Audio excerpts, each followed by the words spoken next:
할렐루야. 자, 오늘 저는 여러분들과 함께 제사장의 중요성이라고 하는 제목으로 함께 은혜를 받도록 하겠습니다. 우리가 그동안 제사에 대한 얘기를 쭉 해왔어요. 제사에 대해서 얘기를 했는데 여러분, 제사라고 하는 것은 하나님 앞에 우리가 온전히 예배드려서 성도들이 하나님과의 관계가 화목되게 되어지는 건데, 그런 그 제사를 잘 이끌고 나가는 분이 누구냐 하면 제사장이거든요. 그 제사장이 상당히 중요한 겁니다.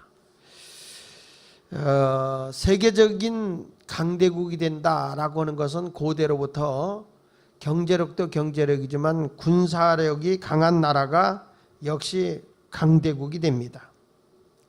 로마가 막강한 나라가 될 수 있었던 것은 이 주중의 일회에서 세계적 국가로 우뚝 쓴 것은 강한 군사력 때문입니다. 지금도 세계 강대국 하면은 미국, 중국, 러시아 이렇게 얘기하는 이유 중에 하나가 군사력이 막강하기 때문에 그렇습니다. 그래서 이 어디를 가더라도 이 세계가 강대국이 되고 세계가 힘 있는 나라가 되는 것을 보면 군사력 때문에 된다, 이렇게들 평가를 하는데, 그렇지만 이스라엘 백성들에게는 나라가 부강하게 되고 나라가 흥황하게 되는 길은 절대 군대가 아니었다. 저들에게 있어서는 하나님께 제사 드리는 제사장이 굉장히 중요했다. 역사적으로 보더라도 저들이 제사장 중심으로 하나님과 당당한 예배가 드려질 때는 그 나라가 부강한 나라가 되고 그 나라가 아주 경제적으로도 흥황하는 나라가 됩니다. 근데 하나님의 관계가 단절돼 버리면 그때는 이스라엘 나라는 주변의 강대국이 일어서면서 멸망을 하게 돼요. 그런 역사가 계속적으로 나타나는 것입니다. 그래서 이스라엘 백성들에게는 항상 마음속에 그리고 생활 속에 젖어지는 게 뭐냐면 하나님 앞에 가까이 나가는 것이 저들에게는 가장 큰 복이라고 생각을 했어요. 하나님께 가까이 나가는 게 뭐냐 그랬을 때, 이 하나님 앞에 가까이 나갈 수 있는 게 제사장들이 이스라엘 백성 이끌고 가서 중보 역할을 하는 거예요, 하나님 앞에. 근데 제사장이 그냥 간다고 되는 게 아닙니다. 제사장들은 하여튼 하나님이 저들에게 보호받고 인도받기 위해서는 하나님 앞에 나가서 제사를 드려야 되는데, 제사장들이 아무렇게나 하고 가면은 죽어요. 그래서 하나님이 꼭 정해주신 옷이 있는데 그게 제사장의 옷인데, 제사장의 옷을 입고 가야 돼. 근데 이렇게 하나님의 중보 역할을 제사장이 잘하면 하나님의 능력과 하나님의 에너지가 이스라엘 백성에게 임하는데요, 하나님과의 관계가 단절되면 하나님의 그 은혜의 에너지와 하나님의 능력이 재앙과 그리고 다른 나라에 의해서 이스라엘을 공격하게 하는 불행이 와요, 불행이 와. 그러니까 이스라엘 백성들에게 있어서 가장 중요한 분이 누구냐 그랬을 때 하나님과 이스라엘 백성을 중보해주는 제사장이다라고 생각을 하고 있는 것이죠. 그래서 성경 전체를 보면 사사기나 뭐 여호수아나 여러 군데 성경을 보면 특이한 게 있어요. 뭐냐면 하나님 앞에 제사장들이 바로 서지 못하고 타락하고 자꾸 죄를 범하게 하면은 그때는 적으로부터 하나님이 공격을 받게 하고 흉년이 들어서 나라에 경제적으로 굉장히 백성들이 살기 어렵게 되는 그런 일들이 계속 반복되는 거예요. 하나님 앞에 바로 서 있지 못하면 농사를 져도 전부 다 깐부기 재앙이 와요. 비가 오지를 않는다든지, 또 비만 안 오는 게 아니라 적으로부터 농사할 때쯤 되면 다 빼앗기든지 하는 이런 일들이 일어나는 거예요. 그래서 이스라엘 백성들이 항상 제사를 드리는 거지, 하나님 앞에 나가서 예배 드리는 일을 굉장히 소중히 여기는데, 그때 제사장들이 아무렇게나 하고 가면 안 되고 제사장이 맞는 옷이 있어요. 하나님이 모세를 통해서 이렇게 제사장의 옷을 입혀라. 소방관에게는 제일 중요한 것이 뭐냐면 저들에게 소방대원들이 입을 수 있는 방화복이에요. 불구덩이 들어가려면 불 속에 들어가도 자기 몸을 보호할 수 있는 그런 방화복이 있어야 되는 거예요. 그거 없으면 안 되듯이 하나님 앞에 나아갈 때도 하나님의 진노와 하나님의 심판을 막을 수 있는 게 뭐냐? 그것이 제사장의 옷입니다. 제사장의 옷. 그래서 이 제사장의 옷을 입고 들어가면 하나님이, 이 제사장도 사람이기 때문에 부패도 있잖아요. 이미 죄인됨도 많고 허물도 많아요. 그런데 우리 하나님이 제사장의 옷을 입고 제사드리러 들어가게 되면 용서를 해주셔, 주님이. 근데 대충 하고 죄인된 모습으로 들어가게 되면 제사장도 즉사해서 죽어요. 그 성소에 들어가게 되면. 근데 우리 하나님 앞에 이 제사장 옷을 입고 탁 들어가게 되면 우리 하나님이 보호해줘요. 방화복 같이 불구덩이 들어가도 이렇게 보호받는 것처럼 하나님 전에 가도 하나님의 진노나 하나님의 심판으로부터 보호를 받게 되는 거죠. 그래서 오늘 제사장의 역할이 너무 중요한데 그 제사장은 반드시 제사장에 필요한 옷을 입고 들어가야 된다. 오늘 저는 이 레위기 8장에 있는 이 말씀을 통해서 하나님께서 아론과 그의 아들들에게 제사장으로 하나님이 임명하시고 그 제사장들에게 주님이 정해주신 옷을 입게 하는 내용이 오늘 본문의 내용이에요. 그래서 오늘 이 말씀을 통해서 여러분에게 좋은 은혜의 시간이 되었으면 좋겠다. 그래서 이 철야기도 오신 여러분들에게 하나님의 큰 은혜가 주어지기를 축원합니다. 첫째로는 제사장의 자격에 대한 얘기입니다. 어떤 사람이 제사장으로서의 자격이 있느냐? 1절부터 4절까지 내용을 한번 읽어보면, 자, 시작. 여호와께서 모세에게 말씀하여 이르시되 너는 아론과 그의 아들들과 함께 그 의복과 관유 속죄제의 수송아지의 순양 2마리와 무교병 1광주리를 가지고 온 회중을 회막문에 모으라. 모세가 여호와께서 자기에게 명령하신 대로 하매 회중이 회막문에 모였다. 여기 보면 여호와께서 모세에게 말씀하여 이르시되 너는 아론과 그의 아들들과 함께 그 의복과 관유와 속죄제의 수송아지와 이런 걸 가지고 들어가게 했던 걸 보게 됩니다. 자, 여기 성경에 있는 말씀을 보면 제사장이 뽑히는 것은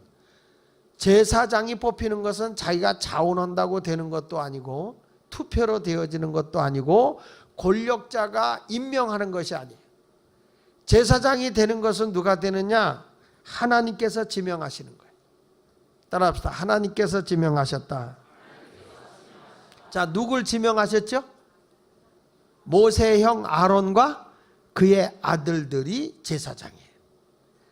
그래서 하나님께서 제사장으로 택해 주셨는데 이것이 민주적인 방법이 아닙니다. 자기적인 내가 되겠다 해서 된 게 아닙니다. 누가 되냐? 하나님의 뜻으로 제사장이 세워지는 거예요.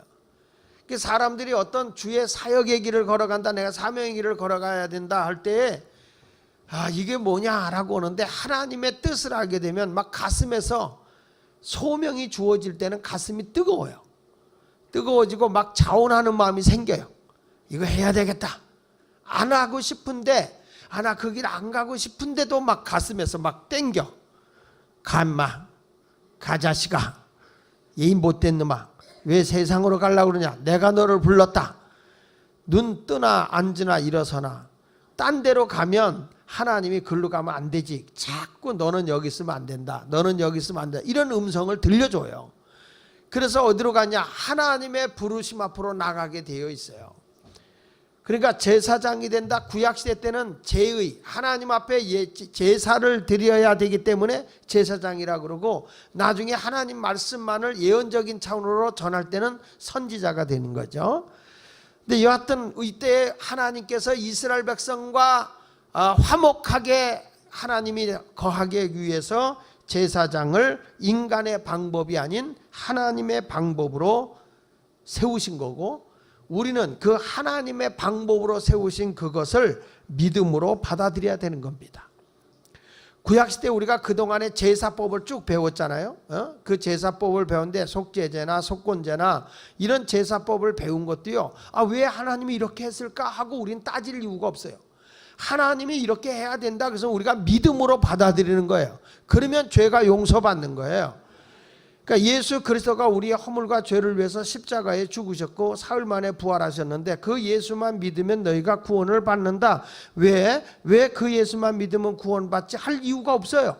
왜냐하면 하나님이 이렇게 하면 내가 죄 용서해 준다라고 해준 거예요. 믿습니까? 그런 거예요. 우리가 세상의 법도 이게 정해져 있으면 너 이런 죄를 범했을 땐 이렇게 해야 된다. 그거 했으면 그 법대로 살아야지. 왜 그 법대로 지켜야 돼? 법이니까. 왜 그게 법인데? 만들었으니까. 그걸 누가 만들었는데? 법조인이 만들었지. 그럼 우리는 지켜야지. 그렇죠? 인간의 생사복을 주관하시는 하나님이 우리에게 법을 정해 주셔서 그게 율법이에요. 그걸 우리가 믿음으로 받아들이는 거예요. 왜 그러지 저러지 하고 따질 이유가 없어요. 성경이 가라사대 그러면 아멘 하고 살아야 되는 것입니다. 모세는 누굽니까? 하나님을 대변하는 대리인입니다. 근데 그 하나님께서 모세에게 말하는 거예요. 아론과 그의 아들들이 이제 제사장이 될 테니까 저들이 입을 제사장의 옷을 입고 와라. 지금 뭐 하는 거냐? 위임식을 하려고 하는 것입니다. 그러니까 우리가 볼 때 우리 하나님께서는 그 뒤에 이 사람들을 통해서 제사를 드리게 되고 하는데 그 제사장을 돕는 역할을 제사장을 돕는 역할을 할 수 있도록 한 게 레위지파예요. 레위지파. 근데 레위지파는 여러분 어떤 사람들이냐면 참 사람을 많이 죽인 지파예요. 세겜 족장의 아들이 자기 이 누이를 성 폭행을 했다 그래가지고 결혼시켜 줄게. 너희가 할례를 받으면 결혼시켜 줄게. 그래서 모든 남자들을 할례 받게 해서 움직일 수 없을 때 다 죽이는 그런 역할을 했던 지파가 레위 지파예요. 근데 우리 하나님께서 왜 이 레위 지파를 제사장 지파의 반열에 들어가게 했을까? 이렇게 좀 살인이 많은. 그래서 내가 혹시라도 이게 제사장 지파가 되려면 사람을 잡아 죽여야 되나?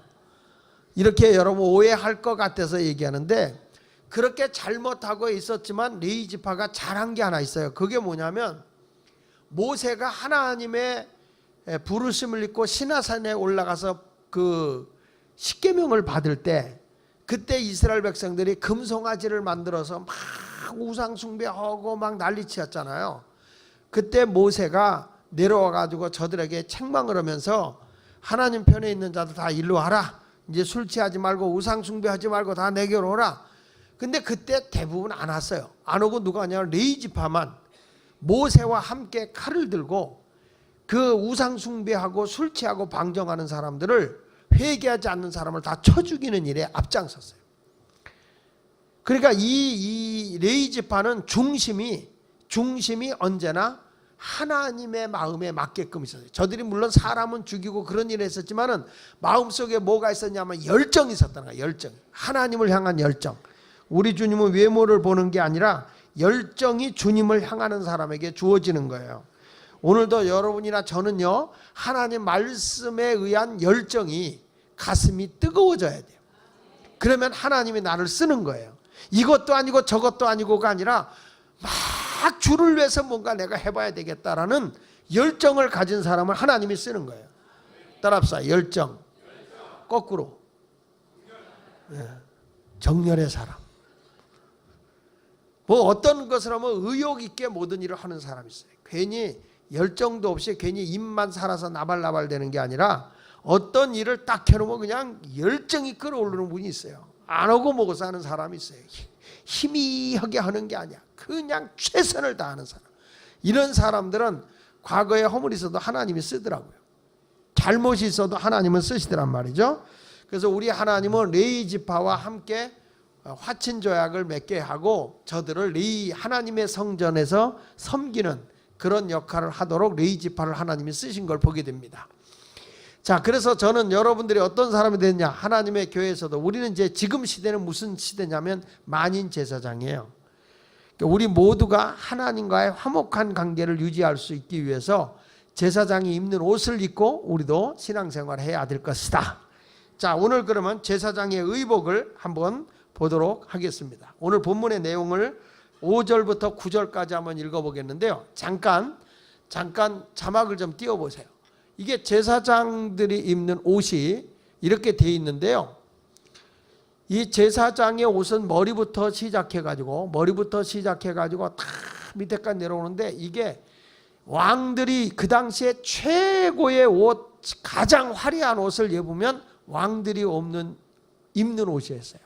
그런데 저 제사장들이 입는 옷은요, 왕들이 입는 옷이 따라올 수 없는 어마어마한 화려한 옷입니다. 머리에는 금태가 되어 있고요. 지금 여기에 이 제일 겉에 입은 옷이 저게 그 무슨 작업복 같죠? 저게 에봇이라고 하는 옷인데, 그 옷이 다 보석이에요. 보석. 요 가슴에 붙은 건 12개의 진주 보석으로 되어 있어요. 하여튼 저게 상상을 초월할 정도로 엄청나게 비싼 옷입니다. 자, 그런 의미를 보고 이따 다시 한번 볼 테니까, 자, 우리 한번 성경을 읽어보면서 이렇게 생겼구나 하는 거라고 다시 한번 띄웠다가 다시 읽도록. 그렇지. 자, 이렇게 다시 한번 잘 봐요. 예? 여러분 입어보진 못해도 볼 수는 있잖아. 자, 보셨어요? 자, 그러면 저렇게 보고 한번 읽어본 다음에 다시 한번 볼게요. 성경 말씀 5절부터 보겠습니다. 시작. 여호와께서 행하라고 명령하신 것이 이러하니라 하고, 또 모세가 아론과 그의 아들들을 데려다가 물로 그들을 씻기고 아론에게 속옷을 입히며, 맨 속옷에 하얀 옷을 입혀요. 속옷을 입히며, 그 다음에 띠를 띄우고 겉옷을 입히며, 그리고 겉옷이 있어요. 그 다음에 에봇을 걸쳐 입히고 에봇에 장식 띠를 띄워서 에봇을 몸에 메고 흉패를 붙이고 흉패에 우림과 둠림을 넣고 그의 머리간에 간을 씌우고 그 간 위에 전면에 금패를 붙이니 곧 거룩한 관이라. 여호와께서 모세에게 명령한 것과 같았더라. 이렇게 말하고 있어요. 자, 다시 한번 이렇게 읽어보고 보시면, 여기 보면 자, 속에 하얀 옷 입은 거 있죠. 맨 밑에 보면 하얗죠. 예? 그게 속옷이에요. 속옷. 그러니까 속옷이 하얗다는 건 뭐예요? 속 사람이 정결케 됨을 의미하고 있어요.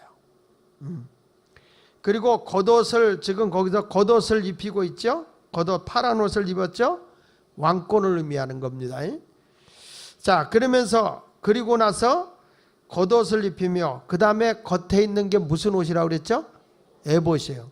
에봇은 다 아주 보석이란 보석으로 다 띄었는데, 요 가슴에 이렇게 네모난 여기 흉패가 붙은 게 있어요. 이게 12개의 진주로 되어 있고, 그 속에는 주머니가 있어요. 주머니가 있어서 그 안에 우민과 둠밈이라고 하는 이 돌이 들어있어요. 두 개가 들어있는데, 이게 뭐냐면 판결하는 돈이라고, 돌, 판결, 재판을 하는 돌이에요. 그래서 뭐 보석이라고도 하고 돌이라고도 하는데, 이제 이게 여러 학설이 있어요. 근데 조금 이따 제가 설명을 하기로 하는데, 그걸 가지고 딱 끄집어내서 죄인이다 아니다 이런 것들을 판결하게 되는 그런 법이 바로 이 제사장이 가지고 있는 겁니다. 머리에는 건을 쓰고 있는데 거기에 금태를 두르고 금으로 되어 있는 걸 가지고 있어요. 하여튼 저 제사장이 입는 옷은요, 돈으로 값을 매기자면 어마어마한 가격의 옷을 가지고 있는 것입니다. 그런데 거기 보면 이것이 뭐냐면 거룩한 옷이에요. 거룩한 옷. 따라합시다. 거룩한 옷. 그래서 이제 하나님 앞에 나아가는 데 있어서 제사장의 의복은 매우 중요한데, 제사장도 사람이기 때문에 아까 말한 것처럼 다 허물과 죄가 있어요. 근데 그 죄를 하나님 앞에 그대로 가지고 들어갈 수는 없어요. 그것을 가려주는데, 우리 주님은 제사장의 옷을 입는데 그 수치를 가리기 위해서 제사장의 옷이 저 밑에까지, 팔까지 가리게 돼 있어요. 제사장의 옷은 절대 미니스커트가 아니에요. 이 짧은 거는 그 시대에는 짧은 옷은 수치를 얘기했어요. 가지고 아주 길게 아주 발까지 가리도록 그렇게 입고 있죠. 자, 그런데 여기 보면 뭐라고 하니, 물로 그들을 씻기고라고 했어요. 물로 그들을 씻기고, 제사장을 옷 입을 때 물로 씻긴다. 그건 뭐냐면 깨끗하게 한다는 거예요. 그러니까 우리가 오직 하나님의 말씀과 성령으로만이 우리의 생활이 깨끗하게 될 수 있는데, 디모데전서 4장 4절로 5절에 보면 이렇게 말씀하고 있습니다. 자, 같이 읽어볼게요. 시작.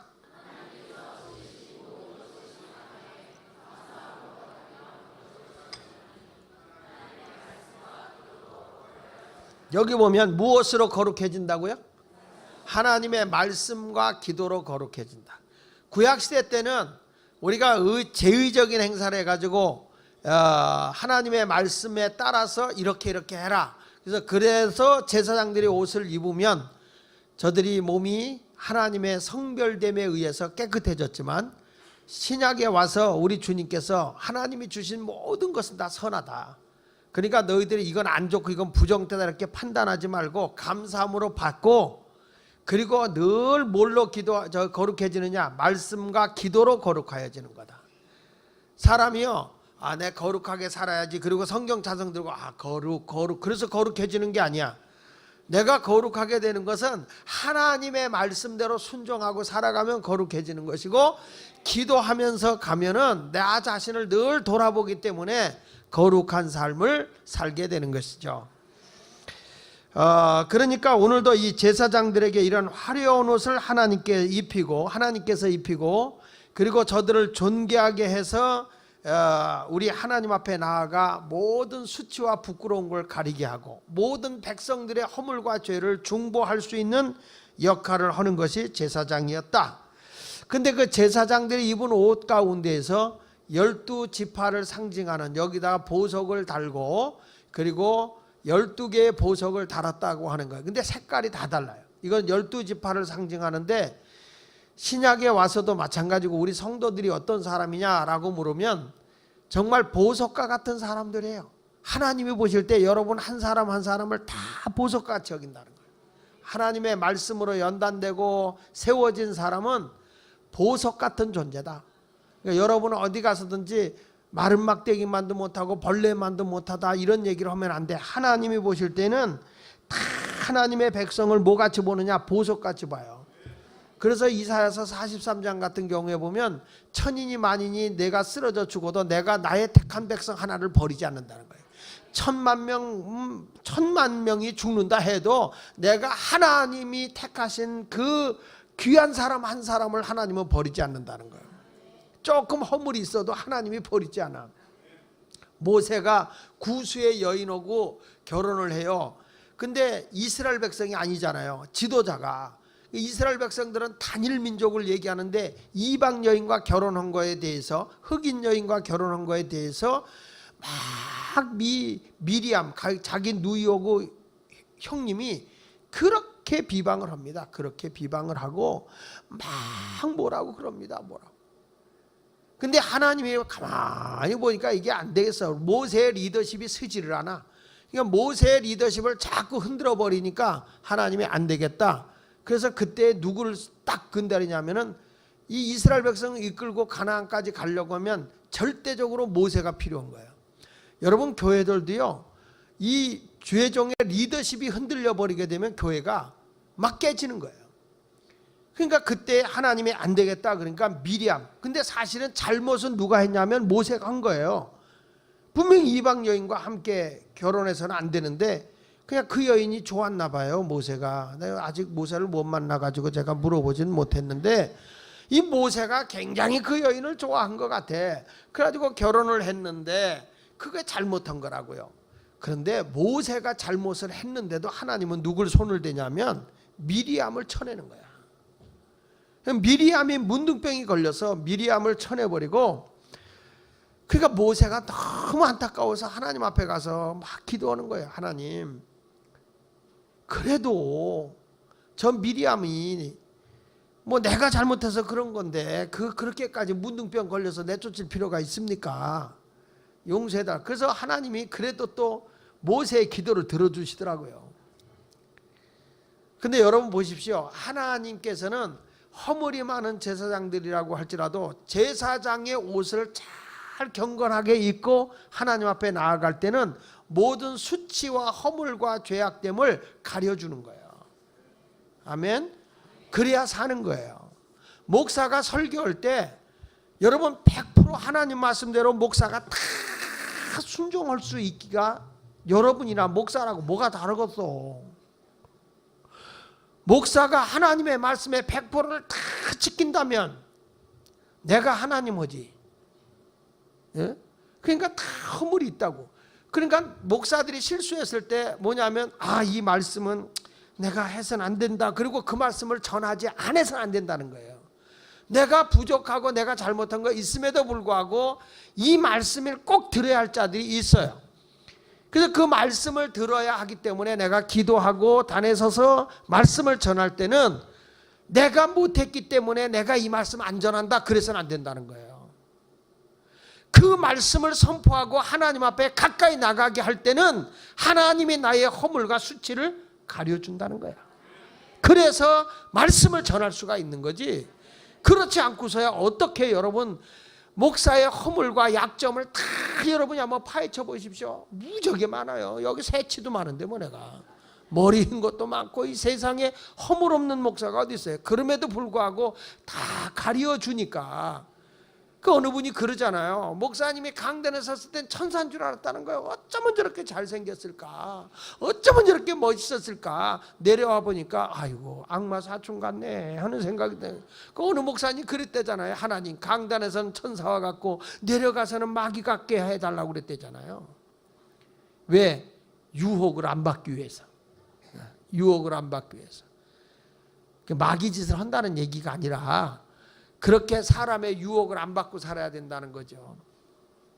그러니까 여러분 우리가 이 교회의 지도자가 된다고 하는 것은 내가 하나님 앞에 부족함이 없을 수는 없어요. 허물이 없을 수는 없어요. 그러나 내가 거룩함을 유지하면서 주님이 원하는 의의 옷을 입고 예수 그리스도의 보혈의 공로를 믿고 십자가의 구속의 은혜로 내가 죄사함을 믿고 그래서 내가 주님 앞에 나아갈 때 주님의 의의 옷을 입은 자로서 주님이 나를 징계하지 아니하고 심판하지 아니하시고 덮어주시고 감싸주는 거죠. 우리들은 교인들에게도 너무 허물을 파헤치고 저 사람 이런 사람이 무슨 집사야 저런 사람이 무슨 권사야 자꾸 그러는데 그래도 예수 그리스도의 은혜의 옷으로 그래도 하나님이 감싸주고 있기 때문에 살아가는 거예요. 그러니까 오늘부터 난 그래도 의의 옷을 입었으니까 제멋대로 살아도 되지.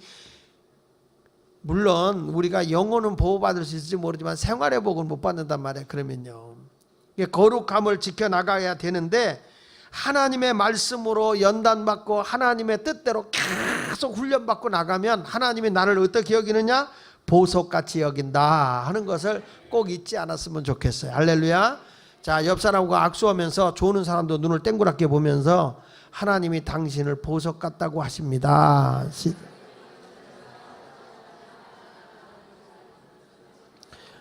무슨 보석입니까? 무슨 보석입니까? 다이아몬드? 진주? 진주 요즘에 싸잖아.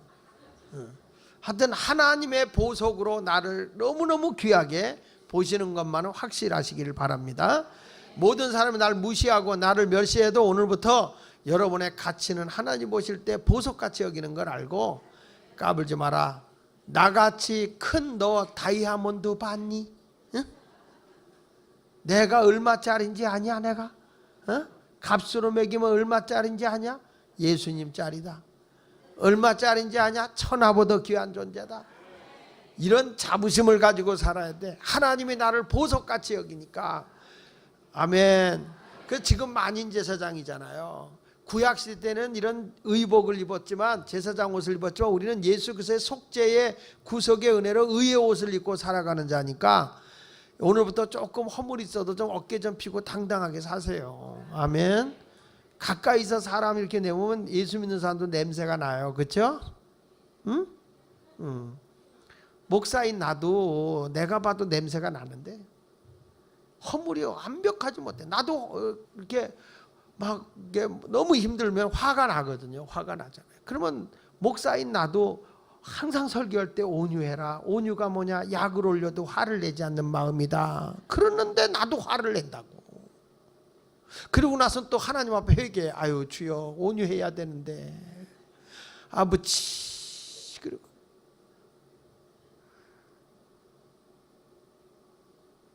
할렐루야. 그냥 성전을 건축하는데 가보면 막 정말 하나같이 다 귀하고 소중하고 성도들의 피눈물 나는 헌금이 들어있는 건데 막 이러는 사람들이 막 거칠게 일하고 막 성의 없이 하는 거 보면 막 화가 난다고. 그러면 막 이러는 사람들한테 그렇게 하려면 하지 마라 말이야. 이게 뭐냐? 우리 교회 감독관들을 하도 야단을 쳤더니 지난번에는 어찌나 나오고 큰 소리가 났는지. 그게 그럴 수밖에 없어요. 그리고 나서 또 가만히 생각해 보면 또 아유, 내가 의의 옷을 입어야 되는데. 제가 오히려 그런 얘기를 합니다. 자꾸 옆에서 뭐라고 그래도 마음의 상처를 안 입어야 성도들에게 은혜로운 말씀을 증거할 수 있는데, 그런데 그런 마음을 들면서도 그냥 앉기만 하면 속상한 일이 많으니까 그러면 또 여기서 마음에 상처가 되는 거야. 마음에 상처가 되고 교인들에게 은혜스러운 말씀을 증거해야 되는데 앉아갖고 책을 보면 책이 들어오질 않아. 먼지가 들어오지.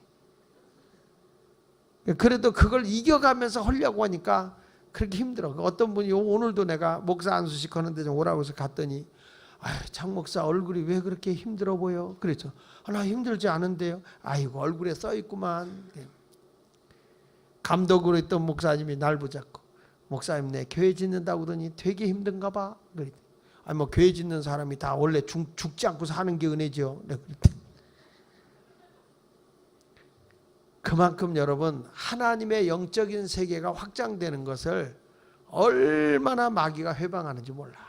그만큼 힘든 거예요. 그래서 성전을 짓는 거는 돈으로 지어지는 것도 아니고 사람의 노력으로 지어지는 것도 아니고 뭘로 지어지느냐? 기도로 지어지는 거예요.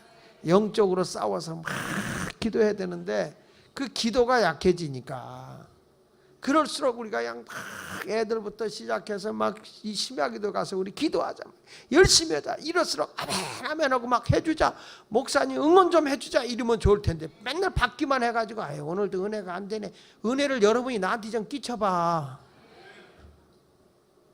반응이 확 오면은 나도 신이 나서 하는데 목사님이 되게 힘들어 보이네. 아휴.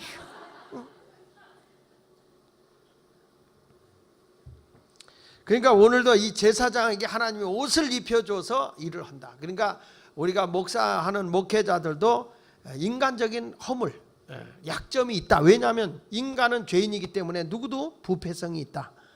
없다고 볼 수가 없어요. 그걸 이겨나가고 그리스도의 옷으로 자복하고 회개하면서 성결에 가려고 꾸준히 노력을 하고 나가는 것이지 완벽해서 목사 일을 할 수는 없는 거야.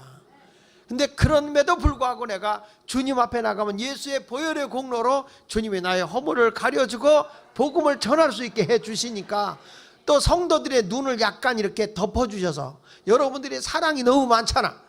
그래서 목사의 허물이 있어도 다 사랑으로 이렇게 덮어주잖아.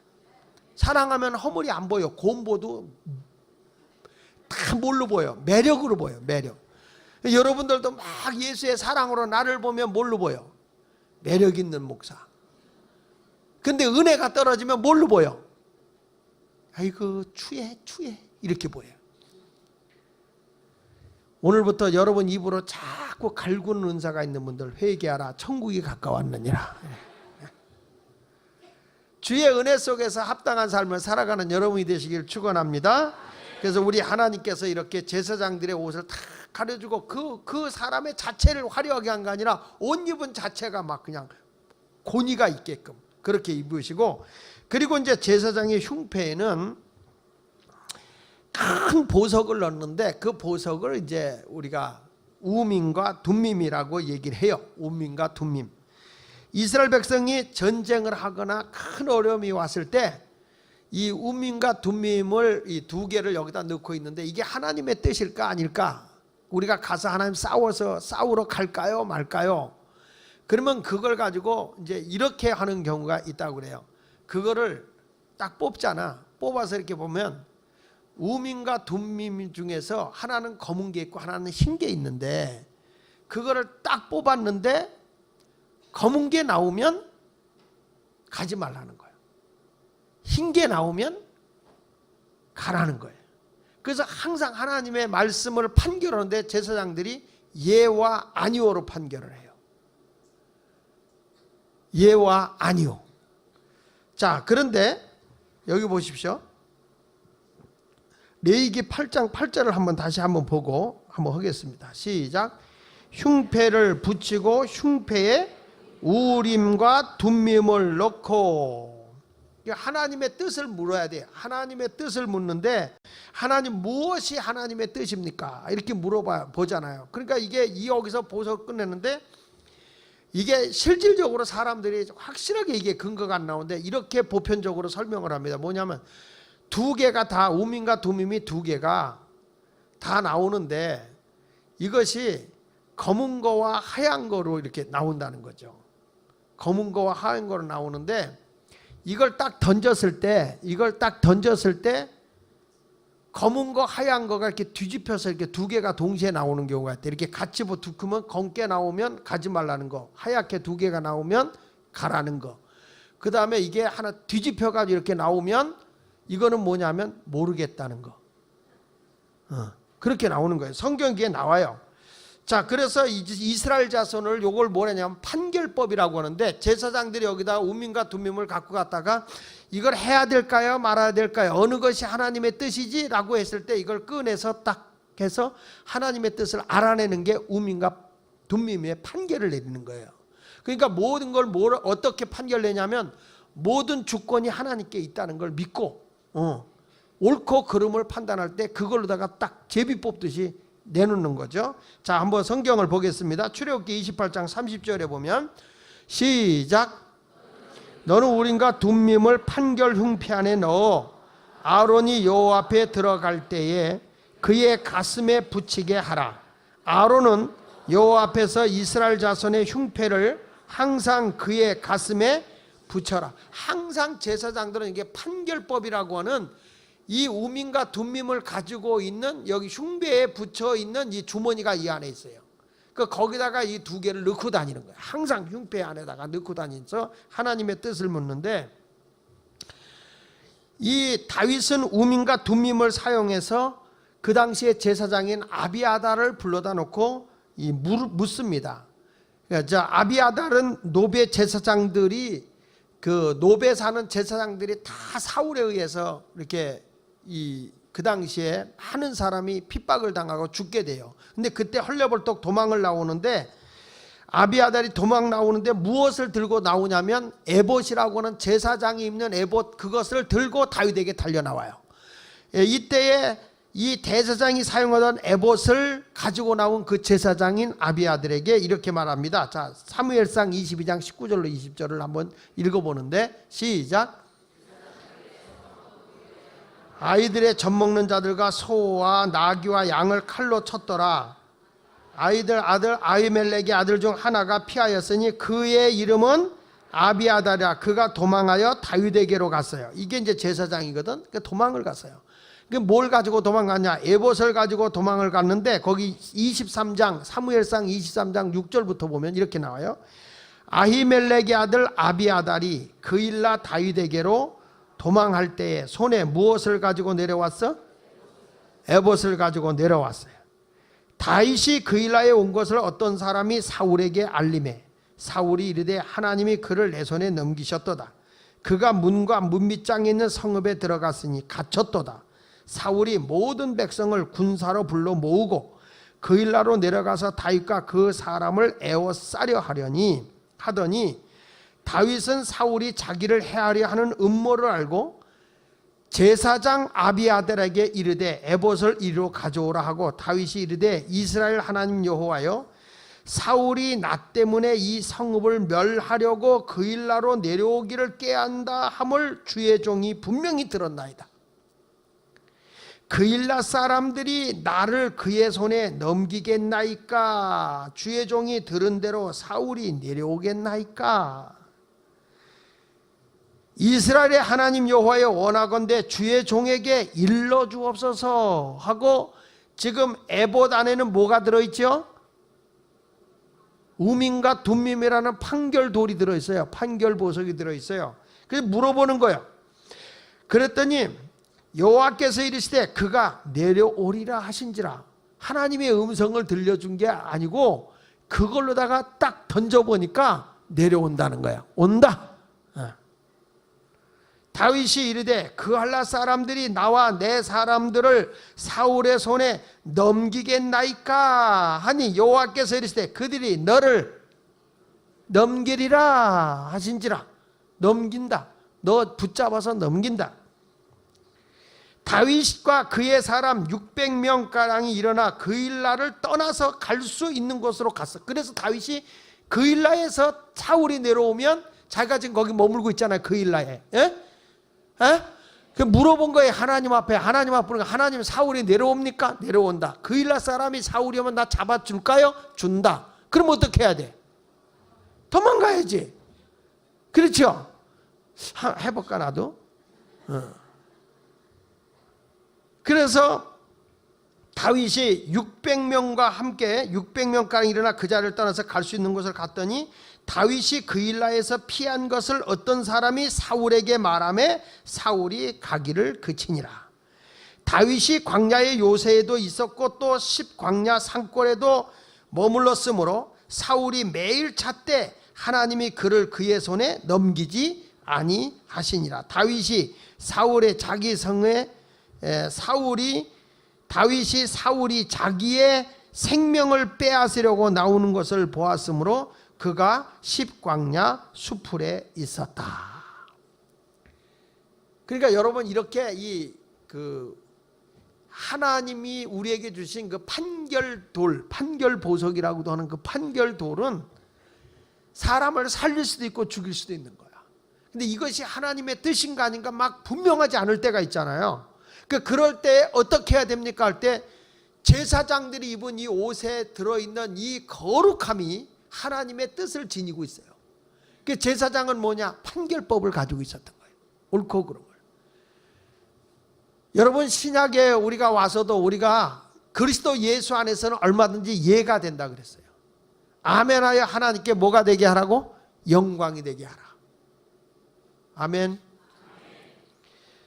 그래서 하나님의 뜻을 물었을 때 성경의 사례들을 보면 언제나 그렇다 또는 아니다 이렇게 대답을 했는데, 그 유명한 그 성서학자인 제임스 모펫이라고 하는 분이 요 출애굽기 28장 30절에 있는 말씀을 신성한 제비다.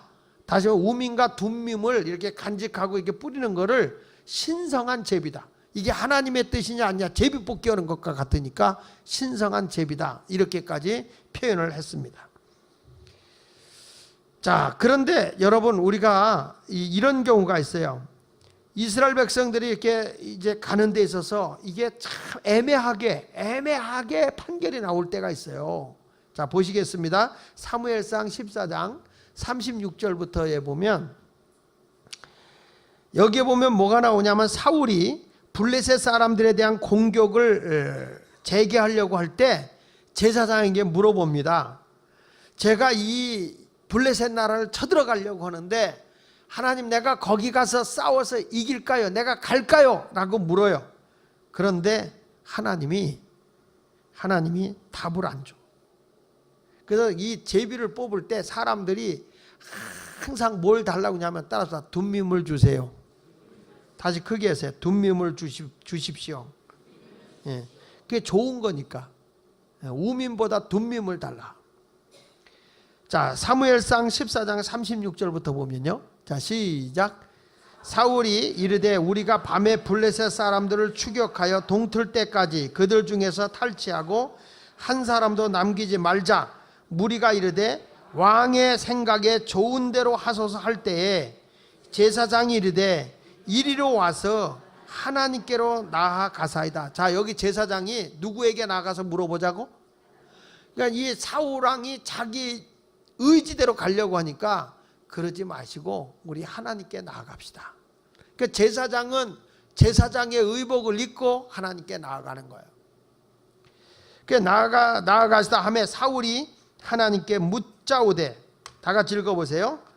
내가 블레셋 사람들을 추격하리까 주께서 그들을 이스라엘 손에 넘기시겠나이까 하되 그날에 뭐하지 아니하셨다? 대답하지 않았다. 그게 무슨 얘기냐면 이 우민과 둠밈이 한쪽으로 이렇게 딱 예면 예, 아니요 아니오면 이게 두 개가 딱 나와야 되는데 검은 것이 나오든지 아니면 흰 게 나오든지 해야 되는데 딱 던졌는데 이게 안타깝게 짝재기로 나왔단 말이야. 그러니까 이거는 가라는 것도 아니고 가지 말라는 것도 아니고, 그러니까 보류. 그래서 여기 뭐라고 하니? 이스라엘 손에 넘기겠나이까 하되 그날에 대답지 아니하신지라. 사울이 이르되 너희 군대의 지휘관들아 다 이리로 오라. 오늘 이 죄가 누구에게 있나 알아보자. 이스라엘을 구원하신 여호와께서 살아계심을 두고 맹세하노니 내 아들 요나단에게 있다 할지라도 반드시 죽이리라 하되 모든 백성 중 한 사람도 대답하지 아니하매 이에 그가 온 이스라엘에게 이르되 너희는 저쪽에 있으라. 나와 내 아들 요나단은 이쪽에 있으리라. 백성이 사울에게 말하되 왕의 생각에 좋은 대로 하소서 하니라. 이에 사울이 이스라엘의 하나님 여호와께 아뢰되 원하건대 실상을 보이소서 하였더니 요나단과 사울이 뽑히고 백성은 면한지라. 자, 무슨 얘기냐면 이게 판결이 나야 되는데 판결이 안 나왔잖아요. 그럼 우리가 누구 죄 때문에 이게 안 나온 거냐? 그래가지고 요나단과 사울이 이쪽에 서고 백성이 저쪽에 있는데 백성의 죄냐 우리 부자지간의 죄냐, 이걸 가지고 제비를 딱 뽑았는데 누가 죄인으로 나왔냐면 사울과 요나단이 죄로 나온 거예요. 사울과 요나단. 사울이 이르되 나와 내 아들 요나단 사이에 뽑으라 하더니 누가 뽑혀? 요나단이 뽑혔어.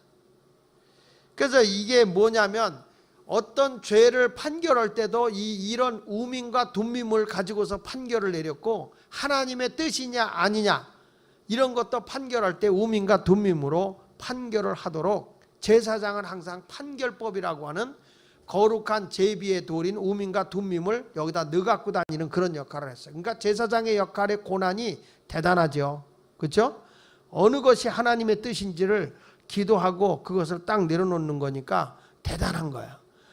그래서 제사장들이 해야 할 일은 다른 것이 아니라 백성들에게 거룩한 판결을 내리기 위해서 제사장들은 언제나 성결된 삶을 살아야 돼요. 하나님과 밀접한 관계를 갖고 살아야 된다는 거죠. 그래야 하나님의 뜻을 전해줄 수가 있기 때문에. 할렐루야.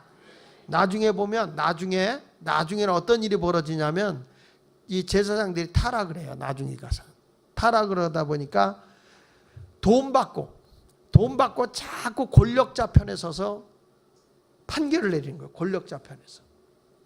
그래서 나중에 하나님께서 제사장들을 하나님 앞에 제사를 드리는 제사장이 있지만은 하나님의 뜻을 전달할 때 등장시킨 사람이 누구냐면 선지자예요. 선지자. 그러니까 다윗 왕 때 이 아비아달 같은 제사장도 나중에 있었지만은 나중에 다윗은 아비아달도 타락하는 걸 보고 그 당시에 선지자를 딱 하나님이 부들고 쓰는데 그 대표적인 선지자가 누구냐면 나단 선지자. 그러니까 다윗 왕이 잘못했을 때 가서 아주 하나님 말씀을 그대로 전해줘서 하나님 앞에 자복하고 회개시키는 역할을 했던 사람이 나단 선지자예요. 그래서 교회가 어떤 모습으로 가느냐 하면 요즘에 한국 교회가 두 종류의 축으로 갑니다. 하나는 제사장적인 교회로 가는 교회가 있고 하나는 선지자권을 가지고 가는 교회가 있어요. 제사장적인 제도로 가는 것은 하나님 앞에 제의적으로 예배드리고 하나님의 뜻대로 이렇게 살아가는 교회가 있습니다. 대개 그런 교회들이 아버지 뒤를 이어서 아들들이 교회를 맡고 교회를 잘 이끌고 이렇게 나가는 그런 분들이 대개 제사장적 신분을 가지고 이어나가는 거예요. 그것이 잘못이 아니에요. 제사장적인 제도로 간다면. 근데 문제는 뭐냐면 교회가 그랬을 때는 뭘 못하냐면 사회를 향해서 세상을 향해서 공의의 법을 외치지를 못하는 거예요.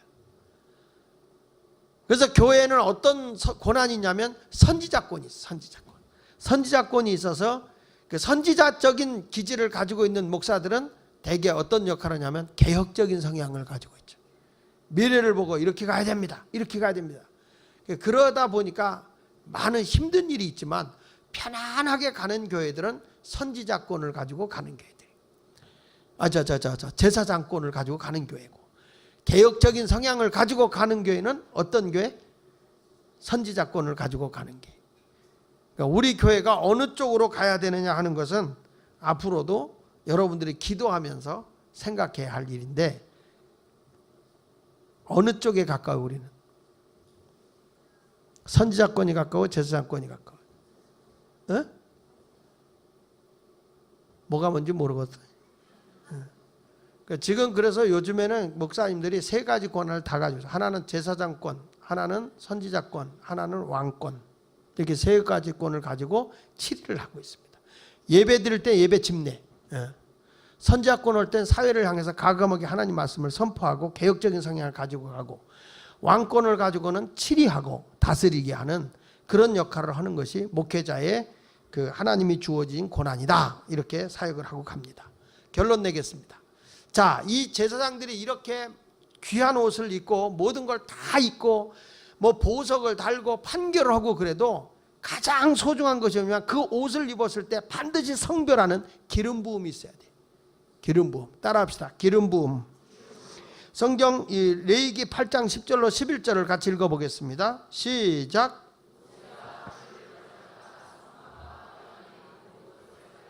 거룩하게 하고 또 제단에 7번 뿌리고 또 그 제단과 그 모든 기구와 물두멍과 그 받침에 발라 어떻게 하라고요? 거룩하게 하라. 하나님께서 제사장들에게 옷을 입히고 난 뒤에는 반드시 제사장이 그 제사장에게 입은 옷도 마찬가지고 거기에 필요한 모든 그 성구들도 기름을 발라요. 그런데 이 제사장에게는 기름을 어느 정도 붓냐면 이게 그냥 바르는 정도가 아니라 기름을 부어서 그 당시에 제사장들이 수염일이잖아요. 아론의 수염에 그 기름이 툭툭툭툭 이렇게 흠뻑 젖어서 툭툭툭툭 이렇게 떨어지게 하는 기름 부음이에요. 마치 예수님이 옥합을 깨뜨려서 부은 여인 그 향유를 부었듯이 그냥 이 당시에 기름을 붓는다, 관유라는 기름을 붓는다고는 머리부터 그냥 이 수염을 타고 물이 기름이 흘러내리는 것입니다. 이것은 뭘 의미하냐면은 아무리 그가 제사장 옷을 입고 모든 걸 입었어도 기름 부음이 없으면은 못 쓰는 거예요. 하나님 앞에 쓰임 받을 수가 없는 거예요. 어떤 성물이라도 기름 부음이 있어야 쓰는 거예요. 여러분들도 하나님께서 집사를 줬든지 권사를 줬든지 목사를 줬든지 아무리 주었어도 뭐가 있어야 되냐면 기름 부음이 있어야 돼요. 그 기름 부음이 뭐냐? 성령 충만이야. 성령 충만. 찔끔찔끔이 아니라 그냥 뚝뚝뚝뚝 떨어지도록 성령 충만함이 주어져야 한다 하는 것입니다. 여러분 어때요? 카드가 은행에서 새로 발급받아 왔어요. 카드 사용할 수 있어요? 없어요? 카드 안 써봤어? 은행에서 카드 발급을 받잖아요. 카드 발급을 받으면 그 카드가 와요. 카드가 나에게 오면 바로 쓸 수 있나 없나요? 답은 없다예요. 못 써요. 다시 거기다 내가 등록을 해야 돼요. 등록을 하고 다 해서 올려야 카드를 쓸 수 있어요. 마찬가지로 하나님이 여러분에게 어떤 사명을 주어서도 그 사명을 감당하기 위해서는 성령의 기름 부음이 임해야 되는 거예요. 예수님께서 제자들에게도 그렇게 사명을 주고 임명을 해줬어도 성령을 받기까지 예루살렘을 떠나지 말라고 하는 이유가 성령의 기름 부음이 있어야만 하나님의 사역이 가능하기 때문에 그래서 성령을 받으라고 하는 거예요. 성령의 기름 부음이 없이는 하나님의 사역을 못합니다. 7 집사를 뽑을 때도 주님이 너 집사다 라고 해서 임명을 준 게 아니라 성령이 충만하고 지혜가 있고 칭찬받는 이 7을 택하라. 하나님께서는 누구에게 이런 귀한 거룩한 일을 하게 하느냐라고 했을 때 성령의 충만함이 주어질 때만이 가능한 것입니다. 자, 여기 보십시오. 레위기 8장 12절로 13절에 보니까 시작. 또 관유를 아론의 머리에 붓고 그에게 발라 거룩하게 하고 모세가 또 아론의 아들들을 데려다가 그들에게 속옷을 입히고 띠를 띄우며 관을 씌웠으니 여호와께서 모세에게 명령하신 것과 같더라 그랬어요. 그러니까 지금 이 수염으로 이 기름을 부었으니까 이게 흘러서 수염으로 해가지고 이게 그냥 흘러서 옷깃까지 다 적시는 거예요. 성령 충만이라는 건 찔끔찔끔이 아니더라고. 그냥 흠뻑 젖는 거죠. 마찬가지로 여러분, 내 안에 성령이 충만하면 제자들도 보니까 그렇더라. 성령이 막 기름 부음이 임하니까 머리부터 발끝까지 막 성령 충만함이 임하니까 그렇게 무서워 떨고 예수를 모른다고 부인했던 베드로 그리고 사랑하는 제자들에게서 권세와 능력이 막 나타나더라고요. 막 표적이 나타나더라고요. 이게 뭐냐, 은사야, 은사. 하나님의 일을 할 수 있도록 은사가 나타난다는 거예요. 오늘도 여러분들의 내가 어떤 사업을 해도 마찬가지예요. 사업을 해도 하나님이 그 사업에 대한 소명을 줬잖아요. 소명을 줬으면은 내가 하는 일도 하나님이 주신 직업이에요. 거룩한 성직이라고요. 꼭 뭐 주의 일만 하는 게 성직이 아니라 하나님 주신 직업도 성직이라고요. 거기에도 성령의 기름 부음이 임하여서 가게 되면 내 힘으로 내 능력으로 안 되는 것들이 성령으로 되어진다니까요. 삼손에게 성령의 기름 부음이 주어지니까 육신의 몸이 강해지더라고요. 오늘도 병든 몸도 성령이 충만하면 육이 강건해진다고요. 그래서 성경에 병 들었을 때 뭐라고 그래요? 제사장 앞에 오면 기름을 바르고 그랬어요. 기름을 바르고 병 낫기를 위해 기도하라. 따라합시다. 기름을 바르고. 크게 눈 땡그랗게 떠봐요.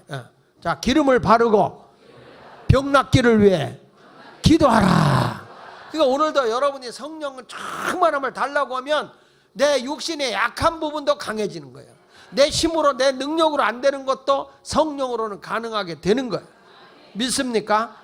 그러니까 사도 바울도 자기의 지식 갖고 그렇게 복음을 전하고 설득을 시키려고 했지만은 아테네 신전에서 그가 그렇게 알지 못하는 신에게라고 하는 걸 가지고 철학적 논쟁을 하는 철학자들에게 아주 예수 그리스도를 알지 못하는 신이라는 논리를 펴가지고 예수를 전합니다. 그랬을 때 거기 있었던 많은 철학자들이 뭐라고 얘기하는 거니? 그대의 많은 지식이 당신을 미치게 했다 그래요. 절대 지식적으로 말씀이 통하는 게 아니더라고요. 그래서 그가 고린도로 도망을 가요. 아테네에서, 그리스 아테네에서 실패를 하고 고린도로 갑니다. 고린도에 가서 그가 외친 첫 마디가 뭔지 아십니까? 내가 사람의 지혜나 말로 하지 아니하고 성령으로 내가 하나님의 말씀을 전하겠다, 이렇게 말하는 거예요. 왜? 내가 지혜로 잔깨로 내 잔머리로 하는 게 안 되더라. 성령의 도우심으로 무식한 것 같아도 하나님의 성령의 기름 부음이 임하면 역사가 이루어지더라는 거예요. 그러니까 여러분들도 오늘 기도할 때 여러분들도 이젠 제사장이라고요. 구약시대 때는 제사장으로 했지만 지금은 만인 제사장이라고, 모든 예수 그리스도의 십자가의 구속의 은혜로 의의 옷을 입은 자이기 때문에 우리 모두는 세상의 직업을 가지고 있어도 나도 제사장이라고, 하나님과 가까이 나가고 다른 사람 모든 사람을 다 그리스도에게 인도해야 할 사명을 가지고 있다고요. 할렐루야. 그러니까 여러분이 그 하는 것마다 제사장으로서 하나님과 중보 역할을 하고 하나님과 가까이 가기 위해서는 뭐가 있어야 되냐? 성령의 기름 부음이 있어야 되는 거예요. 우리 가정도 성령의 기름 부음이 있어야 되고 우리 애들도 성령의 기름 부음이 있어야 되고, 모든 사람에게 성령 기름 부음이 있으면 육도 강해지고 영적인 능력도 주어지고 여러분의 기업도 여러분의 삶도 다 달라지는 거예요. 그러니까 다윗 같은 사람도 왕권을 줄 때 사무엘 선지자가 기름을 그에게 부었더니 하나님의 영이 그에게 임했다는 거예요. 믿으시면 아멘 하세요. 그러니까 기름 부음이 있어야 돼요. 제사장들, 왕에게, 또 병든 자에게 기름 부음이 임하면 하나님의 복음의 역사가 나타나게 되는 거죠. 조금 받지 말고 흠뻑 받으셔서 오늘 이 심야기도에 오셔서 기도할 때 하나님, 나에게도 오순절의 성령의 역사가, 성령의 기름 부음이 머리부터 발끝까지 흠뻑 젖어져서 성령의 기름 부음이 임하게 하여 주옵소서. 그래야 여러분의 가정도 삽니다. 여러분의 마을도 살고 목장도 살고 다 사는 겁니다. 그냥 이게요, 성령의 기름 부음이 없으면 뭐 디렉터가 어떠니 뭐 능력이 있니 없니 이런 거 갖고 따진다고. 아까도 얘기했잖아. 에봇을 입었을 때는 다 부끄러운 것이 다 가려지는 거야. 그리스도의 의의 옷을 입고 있기 때문에 허물이 있어도 그게 감춰져야 되는 거지. 그걸 벗겨내면 되겠어요? 벗겨내면 되겠어? 어? 여러분은 그렇게 깨끗해요? 다 허물이 있음에도 불구하고 그리스도의 사랑으로 덮어야지. 정죄하려고 하지 말고 힘이 약하면 용기를 주고 격려하고 협력하고 함께 해봅시다. 같은 평신도로서 디렉터가 부족하면, 목자가 부족하면 목자님 힘내세요. 같이 협력할게요. 도울게요. 아멘하다. 조상이 돌아가셨나. 국가도 아무리 대통령이 기구 날르면 그 나라 망하는 거예요. 대통령보다도 밑에 있는 서브 역할을 하는 사람이, 보호자하는 역할을 하는 사람이 잘 해보십시오. 나라가 얼마나 멋있게 되는데요. 교회도 마찬가지인 거야. 함께 할 때 교회가 힘있고 능력이 주어질 줄로 믿습니다. 오늘도 좋으신 하나님이 여러분과 함께 하심을 믿으시고 기도하면서 주여 성령 주시옵소서, 나에게 성령의 기름 부음이 임하게 하여 주셔서 주의 일을 이루게 하여 주옵소서 하고 힘써 기도하시기를 주의 이름으로 축원합니다. 기도하겠습니다.